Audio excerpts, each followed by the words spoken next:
국민의힘 새 지도부를 선출하는 전당대회 지금 막바지 인사가 하는 지금 순서가 진행되고 있는데요. 지금 화면에 보이고 있는 이 두 후보, 김문수 후보와 장동혁 후보가 최종 2인으로 1, 2위 선출이 되었고 하지만 과반 득표자가 없기 때문에 절차대로 다시 한번 토론회와 투표를 거쳐서 오는 26일에 이 두 사람 중에 한 명이 새 대표로 선출될 예정입니다. 김문수, 장동혁 이 두 사람의 재대결로 국민의힘 새 대표가 26일 선출될 예정입니다. 사실 예측대로 거의 됐다고 봐야 될 것 같아요. 그렇습니다. 최고위원 선거 결과도 그렇고 그동안 좀 많은 분들이 예상했던 바와 같은 결과가 나왔다고 볼 수 있겠습니다. 예. 어떻게 보였습니까? 그래서 이제 혹시나 하는 마음을 좀 그래도 좀 가졌었는데 역시나라는 그런 결과를 받았다 이렇게 보여지고요.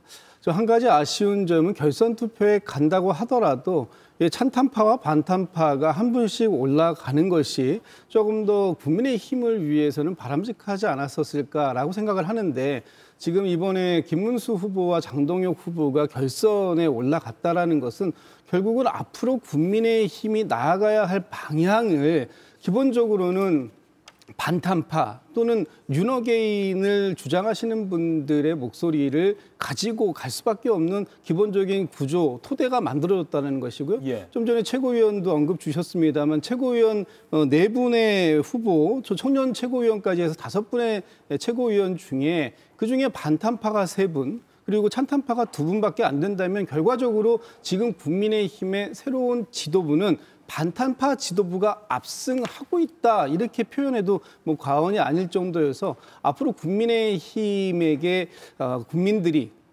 희망을 좀 걸 수 있을까? 이런 부분에 있어서는 좀 회의적이지 않나라고 평가를 해볼 수 있을 것 같습니다. 예, 이 답변에 이어서 지금 결선에서 누가 되더라도 사실은 좀 강경한 윤어게인 쪽 목소리가 더 커지는 거 아니냐라는 우려가 충분히 가능하거든요. 네, 그렇게 볼 수밖에 없겠습니다. 물론 김문수, 장동혁 두 분의 노선 차이를 굳이 얘기하자면 있기는 있어요. 예. 그런데 기본적으로 계엄에 대해서 또 탄핵에 대해서 내놓은 그동안 두 분의 입장은 변화와 혁신을 바라는 당원 그리고 지지자분들의 기대치에 많이 못 미치는 부분이 있었기 때문에 두 분 중에 어느 분이 대표가 되더라도 당의 앞날이 그렇게 순탄치 않다 이렇게 볼 수밖에 없겠습니다. 예. 그러면 결선 투표의 글쎄요 관전 포인트라고 할까요? 이런 표현 좋아하진 않습니다만 어떤 부분을 좀 눈여겨봐야 될까요? 또는 지금 그렇게 눈여겨볼 게 없다라고 분석을 할 수도 있을 것 같고요. 어떻게 보십니까? 그래도 두 분 중에 어느 분이 되냐가 또 방향 설정에 있어서 굉장히 중요하게 작용하거든요. 예. 예를 들어 장동혁 후보가 당선이 된다고 하면 그건 정말 굉장히 큰 사건이 될 겁니다. 네. 그동안 장동혁 후보가 전당대회 과정에서 보여줬던 여러 가지 그 행동들, 특히나 어떤 연설을 통해서 나타났던 본인의 그 진짜 심정, 그 심정의 그 강도 이런 것들을 볼 때 장동혁 후보가 만약 당선이 되면은 당이 정말 온전히 존재할 수 있을까 하는 우려를 하시는 분들이 많아요. 상대적으로 김문수 후보는 그것보다는 좀 더 온건한 입장이라고 평가할 수가 있기 때문에 예. 이것이 결선 투표에 임하는 당원과 국민들의 판단에 영향을 줄 가능성이 큽니다. 장동혁 후보가 전당대회 과정에서 보여줬던 일들로 인해서 극렬한 반대층을 생산해냈다는 거예요. 그렇다면은 소위 말하는 응징 투표의 가능성이 있어서 선거 전략상으로는 그 활동이 별로 좋지 않았다는 그런 분석이 많잖아요. 따라서 결선 투표에 있어서의 어떤 결과도 어느 정도는 예상이 가능한 그런 상황입니다. 예, 어느 정도 예상 가능하다고 말씀하신다면 김문수 후보의 당선 가능성이 조금 예. 더 높다고 봐야 되겠죠. 동의하십니까?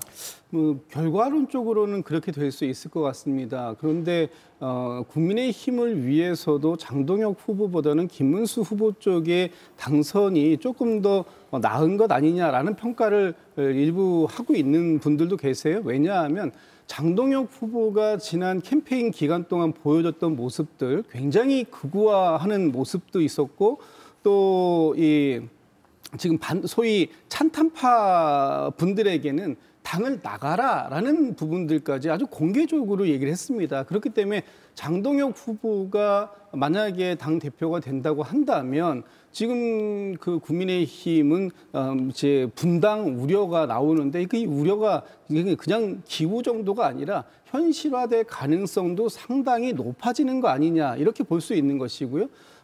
특히 장동혁 후보를 적극적으로 지지하고 있는 전한길 씨 같은 경우에 예. 만약에 장동혁 후보가 당대표가 된다 그러면 지명직 최고위원이 될 가능성도 있는 것이고요. 또 내년 지방선거나 재보궐선거에서 공천을 받을 수 있는 그런 환경도 있을 수 있다.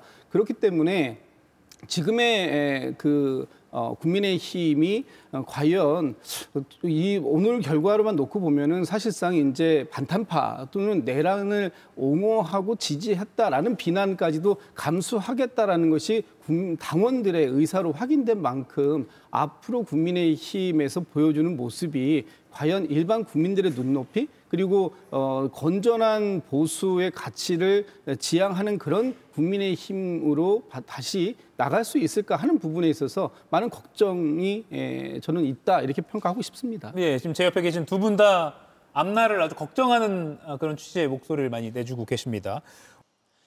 이가혁 라이브를 시청해 주셔서 고맙습니다. 이가혁 라이브는 평일 오후 5시 TV와 유튜브로 실시간으로도 함께 하실 수 있습니다.